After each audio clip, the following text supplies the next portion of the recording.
Here's what's happening now. A lot of clouds and some cool temperatures, and we'll find out if this is going to continue into the upcoming weekend. Paula? I know you've been watching it from the outside, but only we can give you an inside visual progress report of Little Caesars Arena. All right, thank you, Paula. Also ahead, a grieving mother files a $10 million lawsuit in the death of her young daughter. Why she says she was forced to take action. Up first, breaking news. Take a look at this bomb. This weapon has never been used until today. We're tracking an American attack on ISIS. Good afternoon. Let's start with breaking news from Detroit's west side. A two-car collision, a lot of damage. Emergency crews are on the scene. Local 4's Jermont Terry is also there. Jermont, what can you tell us about the people inside those cars? Karen, well, I can tell you right now that emergency crews are still working to extricate two people that are trapped inside of this red Malibu that you see in your screen right now. Now, here's what Detroit police are telling us. You see this silver Camaro. Apparently, this Camaro was speeding down Pickford here, heading towards Greenfield, when 5 people were sitting in this red car that you see here, when all of a sudden the Camaro lost control and then landed on top of the red car with the 5 people inside. Now, we have been able to confirm that unfortunately 2 of the 5 people inside of that red car died here on scene, and right now firefighters along with emergency crews are trying to get the remaining people out of the car. I've been on scene for about 15 minutes, and I can tell you that I've seen them successfully take 2 people out of the car. You can see that there's still 1 remaining ambulance here on scene as they're trying to get to the remaining 2 people inside. Again, the breaking news right here on the west side is that this silver Camaro was racing down Pickford, lost control, and then simply hit and landed on top of a car with 5 people sitting in this parking lot here at the park. 5 people inside, 2 people have been deceased, died here on scene, and they're still working right now to get people out. We're going to stay on top of this breaking news story, hear from some of the witnesses, and get an update from Detroit police as soon as we can. For now, reporting live on the city's west side, Jermont Terry, Local 4. All right, thank you, Jermont. We'll check back with you in a little bit. Meantime, we're following breaking news from overseas. For the first time, the U.S. military has used the most powerful non-nuclear bomb in its arsenal in a large-scale attack against ISIS forces in Afghanistan. Kimberly Gill is following this story and joins us now from the newsroom. So, Kim, what do we know about this attack? Yeah, Karen, good afternoon. The military refers to it as the mother of all bombs, and for the first time ever, the weapon was used on the battlefield. The 21,000-pound bomb was developed during the Iraq War and was used around 7 p.m. local time to strike against ISIS fighters. Military officials have not said how many ISIS fighters were killed or if any civilians died in the attack. They did say, though, the bomb is large, powerful, and accurate. When asked about its use at the White House, President Trump would not say whether he personally signed off on using the bomb. Did you authorize it, sir? Everybody knows exactly what happened. And what I do is I authorize my military. We have the greatest military in the world, and they've done a job as usual. So we have given them total authorization, and that's what they're doing. And frankly, that's why they've been so successful lately. White House Press Secretary Sean Spicer also would not say President Trump ordered the attack and referred all questions to the Department of Defense. So again, this is the first time a bomb of this type has ever been used in combat. We'll continue to follow the latest developments from Afghanistan and have another report on Local 4 News at 5 o'clock. So I'll see you then. Karen, until then, back to you. All right. Thank you, Kim. In other news this afternoon, first at 4, our top 4 local stories, including disturbing charges against an emergency room doctor in Detroit. 44-year-old Dr. Jumana Nagarwala is charged with performing female genital mutilation on girls who were 6 to 8 years old. Prosecutors say she performed the procedures at a medical office in Livonia, but the doctor worked in the Henry Ford Health System in Detroit. She was placed on administrative leave today and appeared in federal court. We will have a live update on this story on Local 4 News at 5. More bad news for Michigan State's football program. Prosecutors confirm a 4th member of the team is being investigated for sexual assault. The Ingham County Prosecutor's Office says a Spartans player is under investigation by the Meridian Township Police. This incident, though, is not connected to 3 other players also under investigation but not charged. Our Jamie Edmonds is working this story. She'll bring us some new details on Local 4 News at 5. A grieving mother has filed a $10 million lawsuit after her 3-year-old daughter was killed by a falling lunch table. Liliana Kerr died on January 20th when the table fell on her at St. Albert's Church in Dearborn Heights. Kerr's mother is suing the church, the diocese, and the Wayne County Head Start program. They say she filed suit after repeated delays in reaching a resolution. Tabitha Kerr was visibly upset. She didn't speak. Her lawyers say she's still going through the grieving process. I can tell you that she is under therapy. I'm hopeful that she'll be able to return to full functionality because there are other children that are living. Both Tierney and Jaden need her. The organization that runs the Wayne Metro Head Start released a statement saying in part, we understand that a timely resolution is what is in the best interest of the Kerr family, and this remains a top priority for our organization. In the first forecast, we had some drizzle this morning. The question is, what can we expect later on this evening? Let's check in with Ben Bailey. Well, Hi, Ben. Karen, I think this is going to be the coldest day that we'll have to get through. Some of us barely got to 50 degrees, but a lot of us have been hanging out in the 40s. And even though the winds are calm in some locations, that breeze is cool, and it's keeping us cool. Coming up, we'll look at your Easter forecast and watch these numbers go up, but so do our chances of rain. So we'll nail that down for your holiday weekend coming up here in a few minutes, Karen.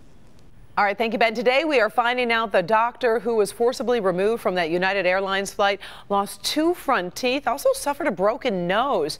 Take a look. That's that video that has caused so much outrage all over the world. It shows Dr. David Deo being dragged off a United Airlines plane. Today, his family and attorneys spoke about that incident and how he'll need reconstructive surgery because of his injuries. We were horrified and shocked and sickened to learn what had happened to him and to see what had happened to him. We want fairness in how people treat us. We want respect, and we want dignity. That's it. The doctor also suffered a concussion, according to his attorneys. No suit has been filed, but they are seeking an injunction to preserve evidence. Here at home, we've been watching the new Little Caesars Arena as it rises towards completion in downtown Detroit. Anticipation is building after the final games of the Palace and Joe have been played. Today, Paula Tutman is taking us inside on a private preview to show you some of the really cool stuff you'll see inside. Guys, we did it. We scored it. A personal inside visual progress report tour of Little Caesars Arena. The time-lapse video from District Detroit and Olympia Entertainment shows the flowering of an arena. Every moment, something different. If you blink, you miss pieces coming together for an arena in competition with itself to be the premier sports arena in the country. Inside, if you blink, you'll miss it as well. At this point, Little Caesars Arena is developing so quickly, it's hard to keep up. The thought that's gone into making this more than just a sports arena is incredibly creative. Look carefully at the artistry in these windows. Now look closer. See the grids on the windows up there? Yeah. It's actually 2 hockey sticks and oh my gosh, they are! And the wheel in between. Tom Wilson gave us a personal tour of the excitement unfolding and says there will be subtle, discoverable, wow, I just noticed that kind of touches throughout. There's going to be all kinds of sort of surprises when you walk through that somebody can look at and go, oh my God. Yeah, it's kind of like finding the mice that, you know, Mickey Mouse is all over Disneyland. Special attention to Zen is ratcheting up. Indoor spaces that feel like outdoors, outdoor spaces that morph into indoor spaces. And then we have a restaurant here that's all glass. So what's nice is the walls all come off, the glass walls.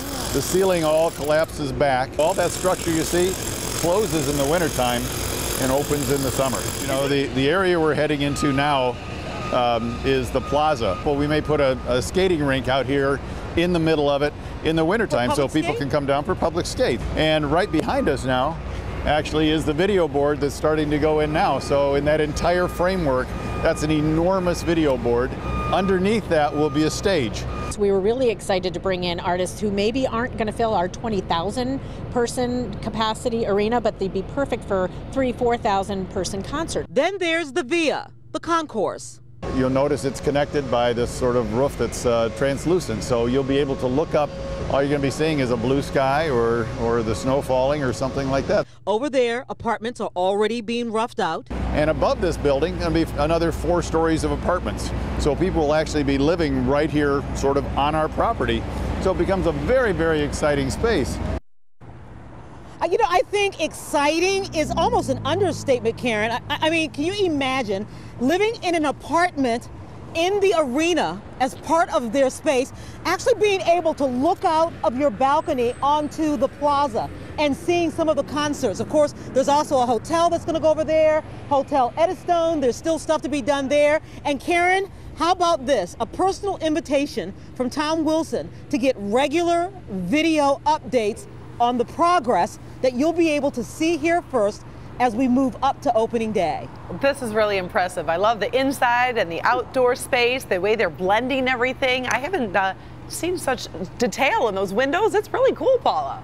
I know, very cool. And I love that Where's Waldo aspect, where you actually have to find things that they've hidden to just kind of make it that much more exciting to be part of this experience. I agree. I think the kids are going to like that one too. All right, Paula Tutman live today in downtown Detroit. We appreciate it.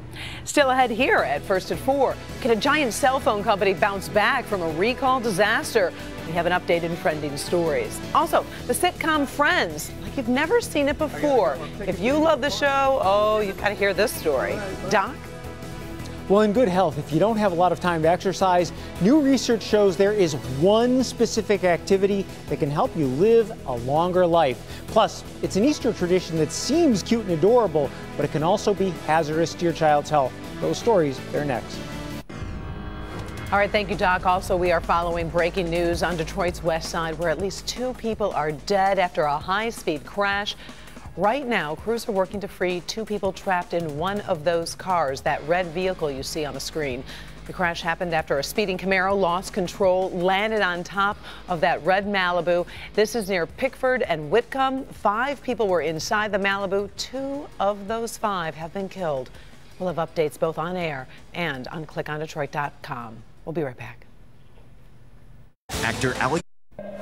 In good health, research that gives new meaning to the phrase run for your life. Dr. Frank McGeorge is here to explain a little bit more. Well, that's right, Karen. You know, new research actually suggests running may be the single most effective exercise to increase life expectancy. Go figure. Compared to non-runners, runners lived about 3 years longer. And that was true even if they ran slowly, sporadically, or, get this, continued to smoke, drink, or be overweight.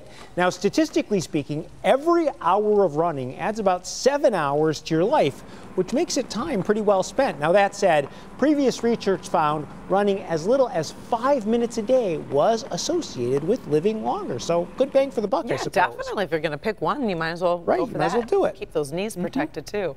Another story that people are talking about, it's Easter time, and a lot of times we talk about kids and chicks, but that can actually be I guess, could you call it a health hazard? Well, it kind of is, actually. In fact, state health officials are reminding families that handling chicks, that is young chickens, can expose your children to salmonella. So in 2016, there were 9 outbreaks nationwide of salmonella linked to contact with live poultry. Michigan reported 55 cases, and almost half were in children. So to reduce your risk, children under 5 years old and anyone with a weakened immune system should not handle chicks or ducklings. And if you do, be sure to wash your hands thoroughly with soap and water and keep the chicks away from areas where people eat. And experts also strongly advise against giving chicks as gifts to young children because of the health risks, and also because these animals really do require a commitment to care for. Right. They're not some, they're not some disposable toy. Right. They're going to grow up, and you need to be prepared for that. All right. Thank you, Doc. Sure. Well, speaking of that, we do have the holiday weekend just a day or so away. And Ben, what can we expect? Yeah, today not one of Mother Nature's better efforts. A lot of clouds, had some showers around, but a lot of that rain has dried up. We've still got a couple drips showing up here well north and south of the city. And as we get further into the nighttime hours, these skies are going to get even drier. It's going to be tomorrow before we appreciably break up a lot of these clouds, though. You see that cloud shield pretty much extends all the way over on the other side of Lake Michigan. Temperatures have been cool today because of the lack of sunshine and the fact that we've got an east-northeast wind out of there. Next chance of rain is brewing down here to the south, but that's not going to be on our plate until Saturday. So at least we've got tomorrow that's going to be on the dry side. And as we go through tonight, you can see that skies are going to stay mostly cloudy until we get to tomorrow. Later we get the more sunshine, but the showers do start to return very early on Saturday. Could be some rumbles of thunder in here north of this warm front as well. And depending on the speed of this front, there may be a little bit more redevelopment, at least in our north zone, as we get into the afternoon on Saturday. So we'll have to watch that. But everybody gets windy and warm. Highs getting into the mid, possibly even upper 70s with that pretty intense wind on Saturday. And then on Sunday, we'll see another chance of showers and storms again in the morning, but this time a cold front is chasing it. So our highs are not going to be that warm. Plus, depending on the speed of the front, we may have some of these showers lingering into the afternoon on Easter Sunday. Beyond that, highs will hit 70 as we finish out the holiday on the end of the weekend. 42 tonight with mostly cloudy skies. Winds will be light out of the northeast at 2 to 5. Tomorrow, we're still going to see a little bit of an influence of that easterly flow, at least on some of our east side locations. Clinton Township at 57. The rest of our metro zone low 60s tomorrow. And down at our south zone closer to the lake, you can see 53 here in Monroe and Luna Pier. Most of the zone, though, is going to be into the 60s, especially well inland out in Lenawee County, where you'll hit 62. Much better than we did today. West zone temperatures low 60s pretty much everywhere. And in our north zone, some lake effects there. 51 in Lexington, 58 in Port Huron. A couple spots showing up with 60 out here in Ortonville, Waterford, and Rochester Hills by tomorrow afternoon. So there's your weekend at a glance as we look at 70s both days, but Saturday definitely the warmer of the two. And we'll probably see more dry periods, especially in the afternoon hours on Saturday. Going into next week, temperatures get cooler, but they'll be above average. Average highs this time of year, upper 50s to around 60. And as we get towards the middle of the week, yes, the showers and storms are coming back, but the morning lows are going to stay mild. In fact, we don't have any 30s for starts all the way through Thursday. And this weekend, we'll have high or low temperatures that look like what we saw today for highs. Karen? Too bad. All right. Thank you, Ben. Still ahead, the Friends musical. Waiting to hear the names of some of the songs. Also, a smartphone comeback after a customer relations disaster. We'll be right back. But meantime, as we go to break, take a look at how the markets have closed for the day.